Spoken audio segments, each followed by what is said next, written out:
Boa noite, meus amigos. Eu me chamo Felipe de Souza Santos e hoje nós iremos ver o conteúdo de movimento retilíneo uniforme que precede. Precede está certo, né? Procede. Não, precede. Enfim, né? Um assunto que vem depois da introdução de cinemática. Bem, movimento retilíneo uniforme, ou como é mais conhecido, MRU, ele vai dizer respeito ao movimento que se propaga em uma linha reta, na horizontal, mais especificamente, e uniforme, o que é um uniforme? O uniforme quer dizer que esse corpo ele percorre a mesma distância no mesmo tempo, e é uma distância em um tempo constante, não varia. O que isso significa? Isso significa que a velocidade desse corpo ele não varia. Então, sei lá, vamos definir aqui como o estágio 1, o 2, o 3, o 4, o 5 e o número 6. Se o corpo ele está se propagando a 3 metros por segundo, se essa velocidade ela é constante, ela não varia, isso significa que no estágio 1 para o 2 ele percorre 3 metros em um segundo. Do estágio 2 para o estágio 3, ele percorre 3 metros em um segundo. 3 metros em um segundo e assim por diante em cada estágio. Então a velocidade dele é constante. Ele percorre espaços iguais em tempos iguais. Entenderam a ideia? Agora, a maravilha da matemática é que a gente pode descrever a grande maioria das coisas da natureza por meio de equações. Então, a gente viu na aula passada que a equação da velocidade, que a equação da velocidade é a variação do espaço dividido pela variação do tempo, ok?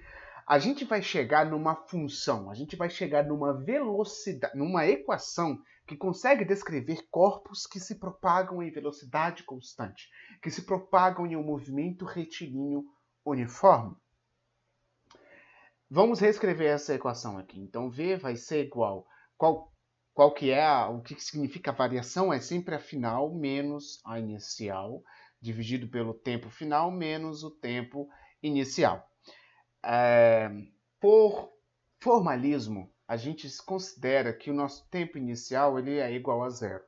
Então, se a gente está considerando que o corpo ele partiu do tempo igual a zero, então o tempo inicial dele é igual a zero. Ok? Bem, no querer igual a zero, minha equação vai ficar então com S menos S0 dividido por T. Ok? Para eu chegar na equação, o que eu vou precisar fazer? Eu vou ter que isolar o meu espaço final. Então, daqui para frente é matemática básica. Ok? O tempo que está dividindo, ele passa multiplicando. Na verdade, não é que passa multiplicando. Ah, eu já expliquei isso daqui no meu canal, então não vou explicar de novo, tá? Então, VT vai ser igual a S menos S0. O menos S0 eu passo para o outro lado positivo. E aí eu chego na minha função da posição. Então, S vai ser igual a S0 mais VT. Isso daqui é para velocidades constantes. E a gente diz que essa é a equação sorvete, né? Porque tem o SO aqui, o mais a gente considera como um R, então sorvete. Né? O físico tem uma mentalidade muito fértil. Essa daqui é a função horária da posição. Não, não é da posição, não. Função horária, apesar de que é da posição, né? Porque posição final do MRU.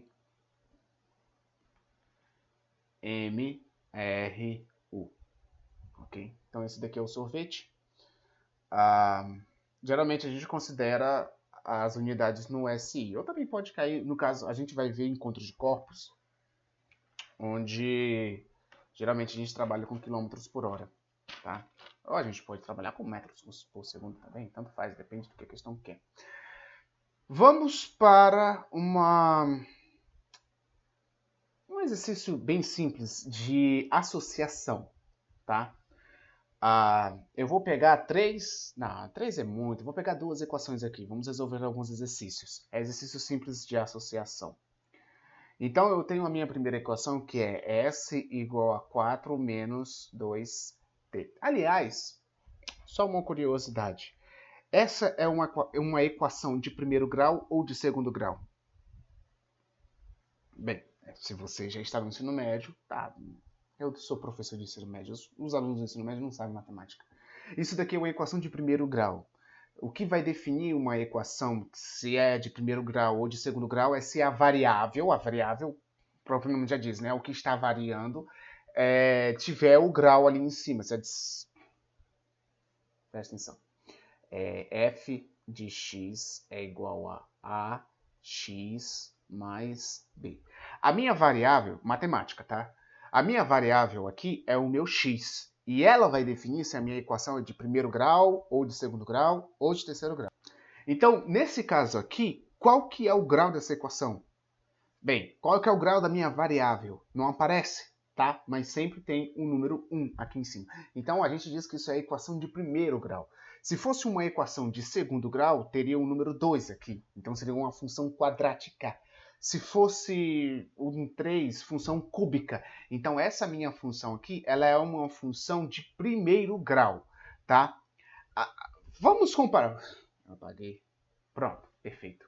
Vamos comparar a equação, o formalismo matemático, né, aqui, com a minha equação da função horária da posição. Então, geralmente a gente escreve desse jeito como está aqui. Só que o certo mesmo é S de t igual a... Eu vou reorganizar, tá? Vt mais S0.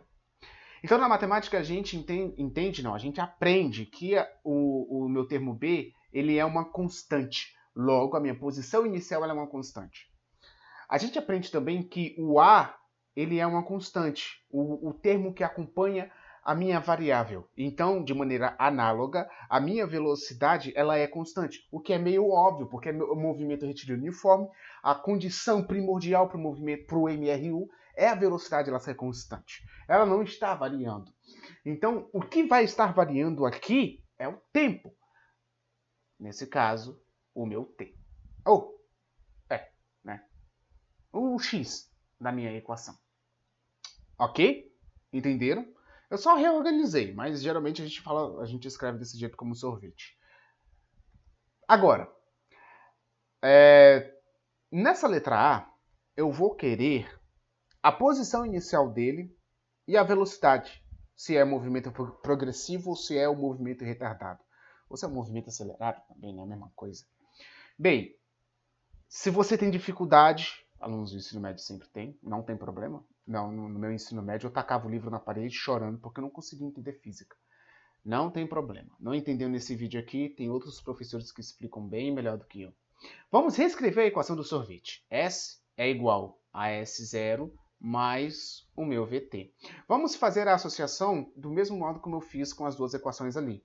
Então, ó, S0 está acompanhando 4. Foi muito grande, né, esse círculo aqui, peraí. Pronto. O S0 está acompanhando 4 e o meu 2 está acompanhando a minha velocidade. Logo, a minha posição inicial ela é 4 metros. Vamos considerar no SI, Sistema Internacional. Agora, a minha velocidade. Gente, observem o seguinte. Na minha equação, a minha velocidade ela é positiva. Na minha equação a fundamental, né, da função horária. Na equação da questão, eu tenho menos 2. Vocês não podem se esquecer desse menos, ok? Não podem se esquecer desse menos. Então, eu tenho menos 2 metros por segundo. Logo, o movimento dele é retrógrado, ok? Aí aqui a gente tem algumas ressalvas a fazer. Ou o carro está parado, ou parando, ou ele está parando, ou ele está se movimentando para o meu lado negativo do plano cartesiano. Tanto faz também, pouco importa. Ok? Não se esqueçam do sinal. Então a velocidade sempre, sempre, sempre vai estar acompanhando o meu tempo, nunca vai mudar. E a minha posição inicial, ela sempre vai estar separada ali. Vamos ver a letra B. A letra B é S igual a 6t. E agora? Vamos escrever. S é igual a S0 mais VT. Bem, Qual que é a posição inicial dele? A posição inicial do meu corpo ele não aparece aqui, tá? Não vão falar que é 6, minha nossa senhora, não falem que é 6, tá? Velocidade sempre vai acompanhar o meu T. Sempre, nunca vai mudar, nunca, nunca, nem que se os montes forem parar debaixo dos oceanos, nem se os céus se partirem, nem se acontecer um holocausto nuclear, a velocidade sempre vai acompanhar o meu tempo. Ponto. Nunca vai mudar. Então, se cair uma questão na prova de vocês e cair algo parecido com isso daqui e vocês colocarem a posição, vocês vão direto para o quinto dos infernos. A minha posição inicial ela não aparece. Por quê? É 0. Agora a velocidade é 6, positivo. Metros por segundo. Entenderam como interpretar uma equação? Então, por meio dessas equações, dependendo da questão, eu particularmente nunca peguei uma questão desse jeito, eu não vou mentir não. Mas por meio dessa análise, dessa noção de como se comporta uma equação, como se comporta o movimento de um corpo, a gente pode resolver algum exercício de física que não seja apenas só por associação. Talvez ele esteja pedindo alguma coisa, for pedir uma outra coisa, tá? Mas, por exemplo, se pedisse um movimento ele é retrógrado ou não, se está se dirigindo ao eixo negativo ou ao positivo, é só ver o sinal da minha equação. Se o sinal da minha equação ali, que é da minha velocidade, é negativo ou positivo, eu já tenho uma resposta na ponta da língua. Vamos resolver essa questão aqui, que diz que o móvel descreve um movimento uniforme de acordo com a função horária. Então, S é igual a menos 20 mais 5t. Na letra A, ele está pedindo a posição no instante igual a 10 segundos. Vamos escrever a equação do sorvete. Uma dica, tá? Sempre escrevam as equações na hora de fazer os exercícios. Não sei se os professores de vocês botam... Não vai voltar. Eu não sei se os professores de vocês botam a equação na prova. Eu particularmente boto, né? Por experiência própria. Se os alunos eles não sabem para que serve a equação, não adianta de nada eles terem a equação em mãos. Podem ter certeza disso. S é igual a S0 mais VT. Esse é o sorvete. Ele quer saber qual que é a posição final desse corpo em T igual a 10 segundos. Então vamos reescrever a equação como S de T. Gente, não como S de T. Na verdade, deixa eu só fazer isso daqui. Vou escrever desse jeito, tá? E explicar de uma maneira que pode ser que auxilie. Esse daqui é a minha variável t, ok? Se eu mexo nesse t aqui, eu tenho que mexer nesse t aqui. Não tem como eu, talvez, sei lá, colocar um valor nesse meu t e colocar um outro valor nesse meu t. Isso é impossível, isso é uma aberração. Se ele disse que o meu tempo, que virou um delta ali, que o meu tempo é 10, eu vou substituir o 10 aqui. Ok? Onde tem o t, eu substituí o 10. Então eu vou reescrever a minha equação. Então, menos 20 mais 5. Observem que eu tenho 10 aqui. Obrigatoriamente, eu tenho que pôr esse 10 aqui também. Ele vai se repetir.